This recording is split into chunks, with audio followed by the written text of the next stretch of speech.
Today I'm going to talk to you about cards, playing cards. Actually, the cards we play are called French cards because the symbols were invented and the cards as well were invented in France in the late 14th century. And at those times, France was a powerful country, and printing was also, it was Paris and Lyon were the center of printing, and so the cards were actually printed there, and then they spread in the neighborhood, in the neighboring countries. But in general, the symbols are French. The rules are mainly English, and games mix traditions from all over Europe.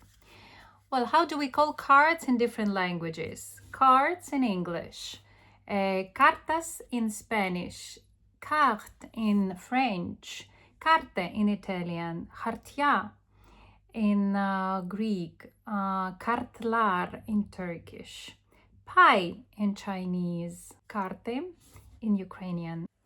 And this is a deck of cards, Kartenspiel in German, jeu de cartes in French, mazzo di carte in Italian, iskambil destesi in Turkish, baraja in Spanish, koloda kart in Ukrainian, ifu pai in Chinese, trapola Hellenica. Then we have suits of cards. I will talk about them a bit later.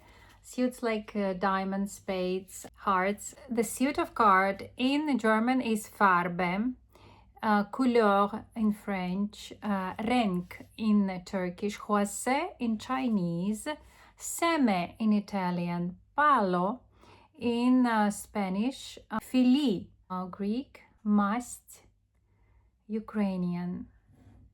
It's interesting to see that mostly suits have to do with colors, with the word color in different language, although seme and fili in Greek are connected to the family, the kin, let's say, and in Spanish the word palo, which is a suit, means a stick and refers to the early version of the cards connected to the stick shape of the suits.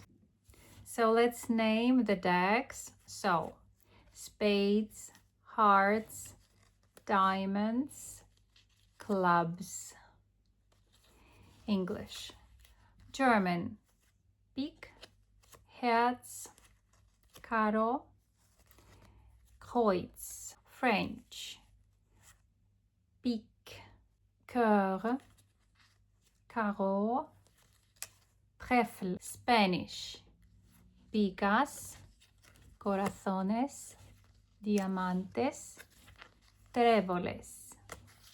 Italian, picche, cuori, quadri, fiori. So as you see in the languages I just mentioned, the suits are mainly connected to the shapes or to heraldic symbols like peak, or the shapes like hearts and diamonds, yes, and even trebole and trèfle. This one is connected to the symbol of the clover. But it is interesting to hear how the Chinese describe the symbols of decks and how they are called in Chinese. In Chinese, we call them Hei Tao, Hong Xin, Fang Kuai, Mei Hua. And of course, Hei Tao is a kind of a black peach, and Hong Xin is red heart. Mei Hua is plum blossom in Chinese. Turkish, matcha, kupa, karo, sinek. Ukrainian, piki, черви, бубни, τρέφη. Ελληνικά, σπαθιά, κούπες, καρό, μπαστούνια. Of course, we shouldn't forget about the trumps, yes, and the ace, which is usually a trump, the best trump. Well, Trumpf in German, atout in French, atout in Greek, borrowed from French. Koz in Turkish, kozir in Ukrainian, triunfo in Spanish, briscola in Italian, Wang Pai in Chinese, which means a king card. And last but not least, of course, there are lots of expressions in different languages connected to cards and playing cards, like to have an ace up one sleeve, put your cards on the table, jugar bien las cartas, scoprire le carte, alle Trümpfe in der Hand haben, cozunus acclamak,